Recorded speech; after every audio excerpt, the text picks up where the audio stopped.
হাসনাত আব্দুল্লাহ যে রাষ্ট্রের বিভিন্ন যে কমিটির সাথে যে মিটিংগুলো করেছেন তার এই বক্তব্য সোশ্যাল মিডিয়াতে আসা উচিত হয় নাই।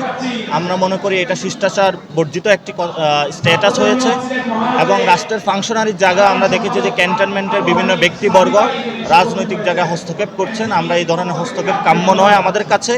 রাজনৈতিক ডিসিশনগুলো রাজনৈতিক ব্যক্তিবর্গ নিবে এবং সেখানে বিভিন্ন যে ইনস্টিটিউশনগুলো আছে সরকারি তাদেরকে জড়িত না হওয়ার জন্য আমরা অনুরোধ জানাচ্ছি। এটা কনফ্লিক্ট তৈরি করবে না, আমরা আশা করি। আমরা এটা কথাবার্তা বলতেছি, সবকিছু ইনশাল্লাহ রিজলভ হয়ে যাবে।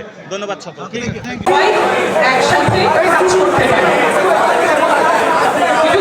বিষয় হলো এটা যে